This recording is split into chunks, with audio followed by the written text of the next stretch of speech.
They took some of the forms off the east wall, so it is just a layer of shotcrete standing on its own. The lime green pump was located about 200 feet away from the spraying site. All this is in the first photo. More work is being done on the north classrooms. We have not seen so many workers gathered in one or two places. See deck photo. The area around the south playing field was cleaned up today. They need storage space, and this will now provide some. See the photo. The following two photos and write-ups are from Don Ryder. They are timely in that they show construction in areas that we can't get to, and there is not usually that much going on Saturday. From Don. One picture shows the wall running south to north, taken from the Talus Drive sidewalk. Several workers were there putting up the rock facing. The other picture shows some work being done on the north end, seen from the Talus Drive sidewalk. It appears to be a buried vault heading toward Talus Drive. Perhaps a sewer line? You may remember a vehicle I called the striker. I think that it was used to put some kind of material, maybe concrete, into the dirt to make it more stable. It was used extensively in the area around the stormwater vault. Well, it was back this morning. See the photo. The area near the big retaining wall was cleared off Friday, and that is where dirt is going from A to B. One of the off-road dump trucks was back this morning to help in doing this. See the second photo. Note also that there are just two empty parking spaces on the bus lane turnaround. Much of the time today, there were no empty spaces. The third photo shows the current status of the classroom building. Zzz. Is it one building or two buildings joined together? The green praying mantis, also known as the boom pumper, was doing its thing this morning. That is, delivering concrete to the fourth level floor. But had not that been done before? See this in the first photo from Don Ryder. The next photo shows the big empty area where they have started stabilizing the ground just inside the big retaining wall. This continues from yesterday. That is where the striker was being used. The striker in this picture has been labeled. Could you find it without the golden arrow?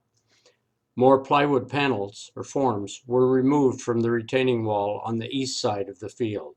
Sets of concrete stairs were being installed by the soon-to-be student entrance. These stairs had been waiting some time to become a part of the building. See the third photo. The first photo shows the installation of frames to be used to hold what might be called screens. These screens, if that's what they are, seem to be much higher or taller than those shown in the renderings of the middle school. Their purpose is to cover up what might be unsightly HVAC equipment. The concern about their height is the possibility of blocking the view from the Timber Ridge Grand Terrace of the Cascades. However, there seems to be plenty of extra space between the top of the buildings, the HVAC units, and the Cascades. The view remains. The other photo, from Don Ryder, is of the northeast corner of the work area, the area that we cannot see from our apartment. I was surprised to see framing for windows on the east side. Screens sometimes are used to hide stuff, and sometimes to keep the critters out. In this case, it's to hide some mechanical equipment that might be considered unsightly. A third screen was being added to the roof of the gym building this afternoon. See the first photo. The long east retaining wall, or rather the dirt being held by it, was still getting treatment. For example, the bulldozer striker roller. See the second photo. Green or maybe orange panels were placed on the gym roof. It will be interesting to see what those do. See the last photo. Just before it got dark, a trench was starting to be dug across the playing field. A pumper was already here to pour this morning, but it was still dark out. The hose was being placed to do the fifth floor. After the pour, the hand smoothing with a trowel and the snowshoe guys finished up. See the first photo. The Komatsu excavator kept filling the dump trucks. They made their dumps along the long inside of the east wall. A bulldozer then smoothed out the surface. The second photo shows where this is being done, along the long wall.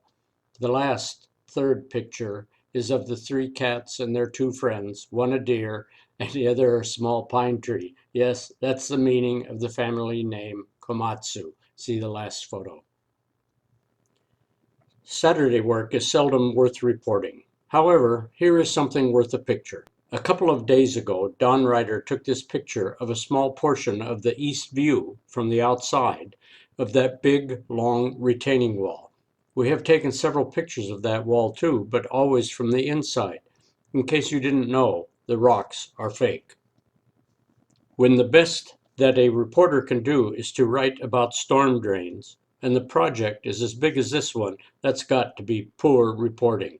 If there could have been a big pour, well, maybe something big will happen tomorrow. Maybe it will snow. P.S. A photo of the half-dozen plus storm drains are shown in the photo. These drains have been in use until now, maybe in the car lanes. When the time comes, the installation of the stormwater system for the playing field alone will be a very big project. It was dark when we first looked out our window, but it looked like the green Ralph pumper was here and ready to pour. The first photo shows that. The pour was on the fourth floor. The second photo was taken because it has been a while since the sun shone on the area inside the Big East retaining wall. Can you see the striker? 3 separate mechanical equipment items arrived on one flatbed. They were then lifted by the big crane, one load each placed inside one of the 3 mechanical screening volumes on the roof. I believe the chiller is the item located on the lower roof above the gym. Thank you, Eric and Bruce. Comment: so far that equipment does not come close to filling up the space that the architect has provided. The building is now being wrapped in plastic. Guess it's to keep out the cold wind and rain. Most probably not a Christmas wrap for the school district. There is more work on the rooftop. In the middle screen area there is now a trapdoor, and inside is a wooden ladder or stairs. The workmen may travel up or down the ladder to get to the next floor. The second photo shows 5 parked vehicles. They are on this side of the long retaining wall on the east side. More specifically, starting with the roller on the left, they are cat, deer, cat, cat, cat. Cornerstone has put Christmas lights on the mechanical equipment frames on the roof. Thank you, guys.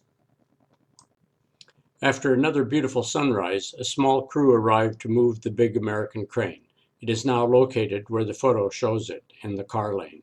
Incidentally, that's Mount Pilchuck behind the boom and 3 fingers, Liberty and Whitehorse behind Pilchuck. A red Imhoff crane was there for a while this morning. It lifted a couple of long girders to a different location below the gym. The gate closed somewhere around noon. We are happy to forward Colm's Cornerstone email wishes to all of you fellow residents. Subject regarding Let There Be Light.